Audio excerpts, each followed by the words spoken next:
Good morning, traders and investors. My name is Roger Scott, and I'm the senior strategist for Wealth Press. Today's Thursday. It's February 2nd.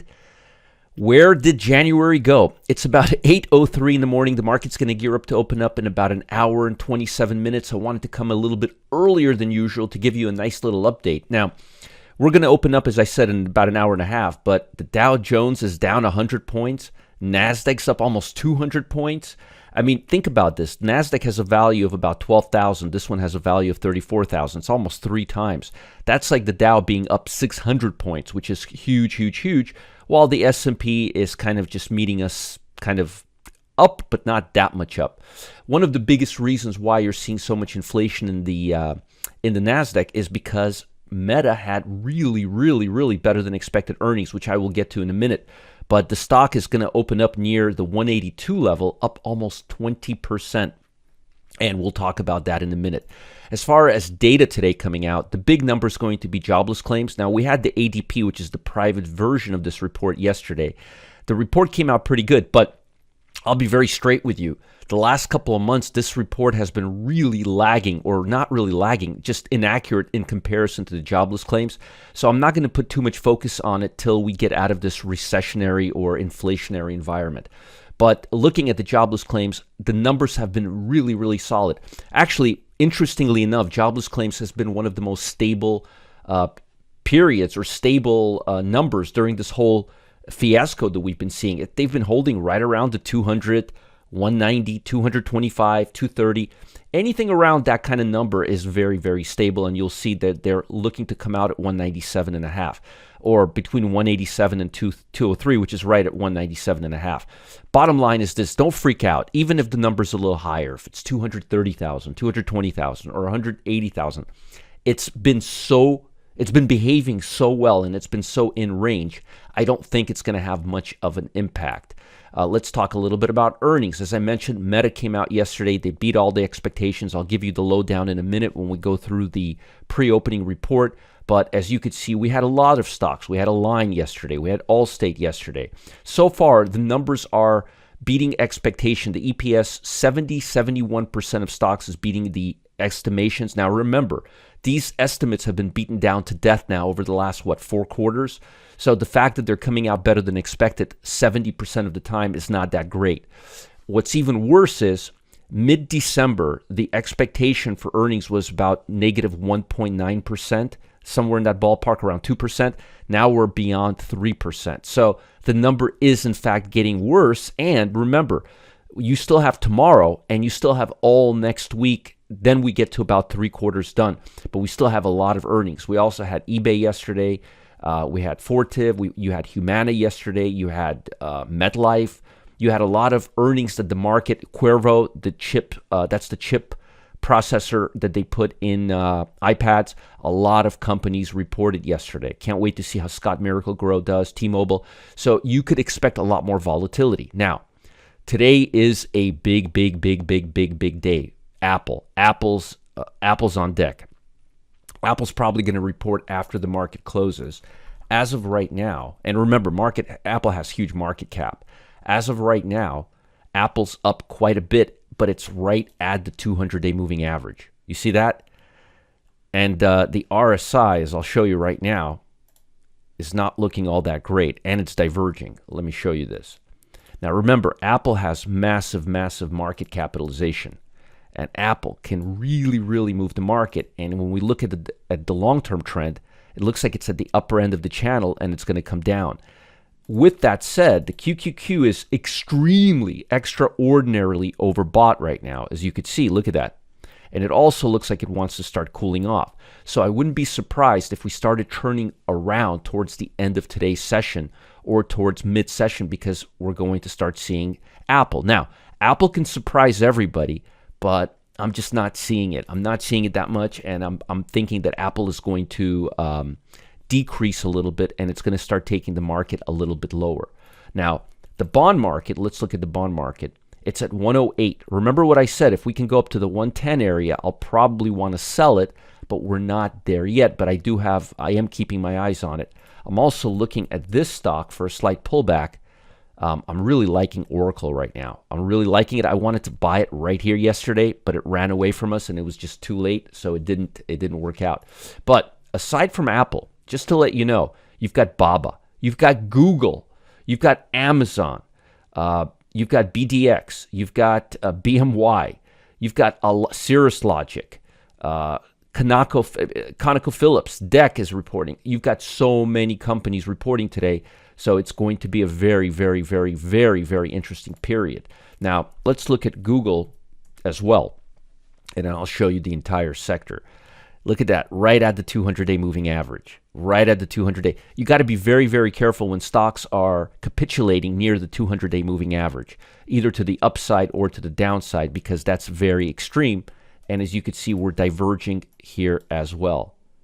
And this divergence is not making me happy. And the fact that we're at the 200-day moving average, overbought, the fact that Meta, a company that's really not doing all that great and that's losing market cap, gapped 28 points. I'm seeing a lot of red flags, a lot of red flags, a lot. Let's talk a little bit about the global economy and what the Fed said yesterday. 3 U.S. benchmark indices staged a rebound yesterday, as you guys all know. After Federal Chair Jerome, I'm not going to be honest with you till you reappoint me, and then I'll see how much honesty you can get out of me, Powell, boosted hopes of economic soft landing. Technology, consumer services, and consumer goods, basically all the consumer stocks rallied yesterday. He raised rates 0.25. In his comments, he encouraged investors that disinflation process has started. Is that really even a word? Excuse me. At the same time, he continues to stress the need to further interest rate increases to bring inflation firmly under control. So things are getting better, but we're still going to be raising rates. On the earnings front, Meta, that's what I was talking about earlier, jumped 18%. They reported better than expected earnings, and this is why they're really up so much. 40 billion share buyback, and they got an upgrade. So that's one thing. You've got earnings today, folks, as I mentioned. Amazon, Merck, ConocoPhillips, Ford, Alphabet, Apple, all over the place, and jobless claims. We're also going to be focused on non-farm productivity data and U.S. factory orders, but I promise you those will take second seat to Google and Apple reporting. I can assure you they are not going to be nearly as important. The focus in Europe now turns to interest rate decisions after they saw what we did yesterday in the States. Bank of England is due later today. They're expected to raise rates by 0.50. We need them to raise rates. It'll reduce the U.S. dollar value because a lot of foreign money is moving into the U.S. dollar. It's going to cost some money to come out of U.S. dollar and into foreign countries, and it'll cost commodities in the U.S. to start rallying. The Chinese government and private PMI readings released this week. I don't know if I trust them. They were mixed, but Beijing remains committed to anti-COVID curb. They want to be done with the COVID. And the index in Japan was higher, fueled by gains in mining, gas, and water. As I mentioned, Align is up 14%. They had earnings yesterday. C.H. Robinson is down 1%. Alphabet is up 4%, and FedEx is up 2%. What I'm really nervous about right now is this. I want to show you this. And I've been talking about this nonstop. Look at communication services, 92% versus 60%. NASDAQ 100, 65%, and we're rallying hard. I don't know. I don't buy it. Don't buy it at all. And consumer discretionary, 91%, 91%, 92%, 88%. And notice something interesting. The 200 days lower in every count, 82 versus 91, 75 versus 88, and a measly 60 versus 92, which means the short-term trend is rising much faster than the long-term trend. And that's a very, very, very, very dangerous scenario to be in. Also, consumer staples are, notice, the longer-term trend is stronger than the shorter-term trend, which means it's a rebound. So again, I'm very, very nervous about the market. Now, today is Thursday. And Thursday, what do we talk about? Top ETF and options. I'm glad you asked. Right now, energy is now coming back down. Basic materials, industrial, financial are on the top. I like these three. I really, really like these three. And I think energy is going to be staging a comeback. I don't think we're done with energies. I think energies are still undervalued. And I think technology, communication services, and consumer discretionary are way overbought, and they're going to start coming back down. And these three babies, consumer staples, healthcare, and utilities, are going to start coming up. I'm actually pretty certain of it. It's just a matter of time because momentum levels just don't lie. Now, you've got choices. You've got XLB, basic materials. Look at this puppy run away. And you've got XLI. Now, basic materials is stronger, but it's also a little more overbought. Look, let me show you this. So you got that nice ascending triangle there, but it's a little overbought. See that? Industrial is kind of looking the same way, but notice where the breakout is, right there. So I actually like the industrial a little more than basic materials. And honestly, I would wait. I would wait for the end of today because the market is very, very volatile today, as you could see, with the fact that NASDAQ is up almost 200 and the Dow's down 100 points. I mean, you can't make this up if you tried. But I do like industrial, but I think we may have to just wait a little bit longer. But I like the industrial. And if I was an options trader, I would be looking at the 102. I'd be looking right at the 103, 104.